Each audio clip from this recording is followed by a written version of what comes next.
पदयात्रा कह रहे हैं वो वाकई पदयात्रा है भी नहीं। आप दिन में 1 घंटा कहीं पर चले जाते हैं, उसको अगर आप पदयात्रा का नाम देते हैं तो आप बेमानी है।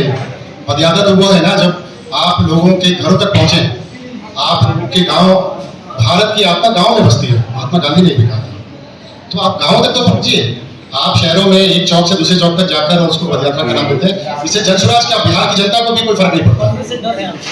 मैंने कहा तो इससे जनसुराज का बिहार की जनता को भी फर्क नहीं पड़ता। फिर भी लेकिन पदयात्रा से तो डर रहे हैं ना आप लोग।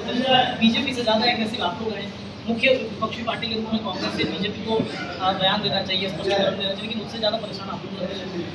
ये परेशानी हमारी अपनी नहीं है, ये परेशानी उन सारे 13 करोड़ बिहार के लोगों की है जिसको कांग्रेस के एक सीएम ने ये कहा कि बिहारियों के डीएनए में तो मजदूरी है।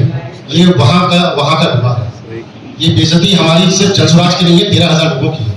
और आप यहाँ पर आकर 13 करोड़ बिहार के लोगों की, और आप यहाँ पर आपने पलायन और रोजगार की बात नहीं, बिल्कुल भी नहीं है। सवाल ये है कि आप लोग भी गांधी जी की विचारधारा को फॉलो करते हैं, कांग्रेस भी गांधी जी की विचारधारा को फॉलो करती है, तो दोनों में डिफरेंस क्या है?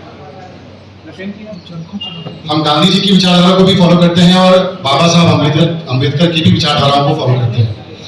हमारा विश्वास गांधी और अम्बेडकर के समरस समाज के लिए है। धन्यवाद। अपना कीमती समय निकालकर इस प्रेस कॉन्फ्रेंस में आए।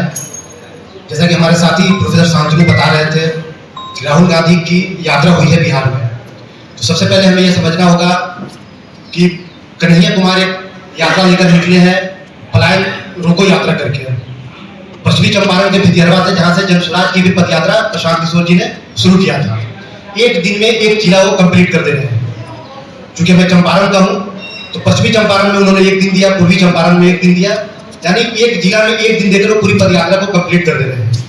लेकिन जनसुराज की जो पदयात्रा है, अगर उसकी शुद्धता को आप देखेंगे तो उसी पूर्वी चंपारण में जहां 1 दिन में उन्होंने पदयात्रा कंप्लीट किया है, प्रशांत किशोर जी ने 57 दिन दिया था।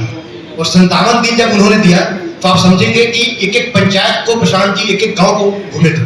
तो जब आम जन के बीच जाते हैं तो समस्याओं को समझने में ज्यादा आसानी होती है, तुलना में कि आप एक ही दिन में एक शहर को, आप एक पूरे जिले को आप पदयात्रा करके या जिस तरीके से भी आप यात्रा करते हैं आप कंप्लीट कर देते हैं। तो ये यात्रा में, हमारी यात्रा में, जनसुराज की यात्रा में जो कांग्रेस की यात्रा है उसमें फर्क है। अब रहा राहुल जी इधर पिछले 2-3 महीनों में 3 बार आ चुके हैं। कल बेगूसराय में थे। बेगूसराय में क्यों थे ये भी समझने की बात है। कन्हैया कुमार का गृह जिला पड़ता है बेगूसराय, और कन्हैया कुमार के आप बैकग्राउंड को देखेंगे, जो जेएनयू के बाद जो उनको लाइमलाइट मिला, जो उनको प्रसिद्धि मिली, या जिस तरीके से भी वो चर्चा का एक विषय रहा कन्हैया कुमार, उसी में उमर खालिद भी थे। हमारे बिहार के ही एक मीरान हैदर आरजेडी के नेता थे, वो गिरफ्तार है, जेल में। लेकिन राहुल गांधी किसी पर भी बयान नहीं दे रहे। बयान तक यानी नाम लेने तक पर जो है उनको कहीं ना कहीं उनको हिचक हो रही है, नाम लेना नहीं चाह रहे। लेकिन एक कन्हैया कुमार को एस्टैब्लिश करने के लिए वो बेगूसराय आते हैं यात्रा करने के लिए। और यात्रा कितने देर की होती है? 1 घंटे की भी यात्रा नहीं होती है। वो एक ट्रैफिक चौक है, ट्रैफिक चौक से शुरू करते हैं और IOCL के पास आकर अपनी यात्रा खत्म कर देते हैं। लेकिन समझना होगा राहुल जी को कि इस तरीके से बिहार को आप बेवकूफ नहीं बना सकते।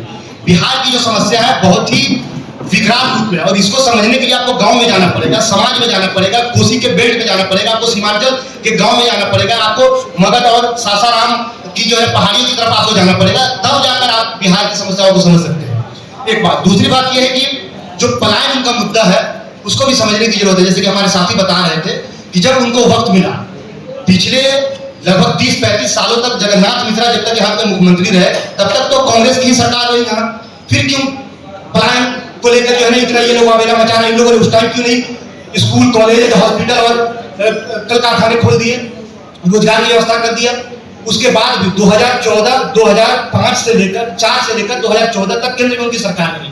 उस दरमियान भी अगर ये चाहते तो बिहार में कुछ बेहतर कर सकते थे, लेकिन इन्होंने नहीं किया। न तो रोजगार के क्षेत्र में इन्होंने कुछ किया, न कल कारखाना इन्होंने खोला, या स्मॉल स्केल इंडस्ट्री जो होते हैं उस पर भी इन्होंने कुछ काम नहीं किया।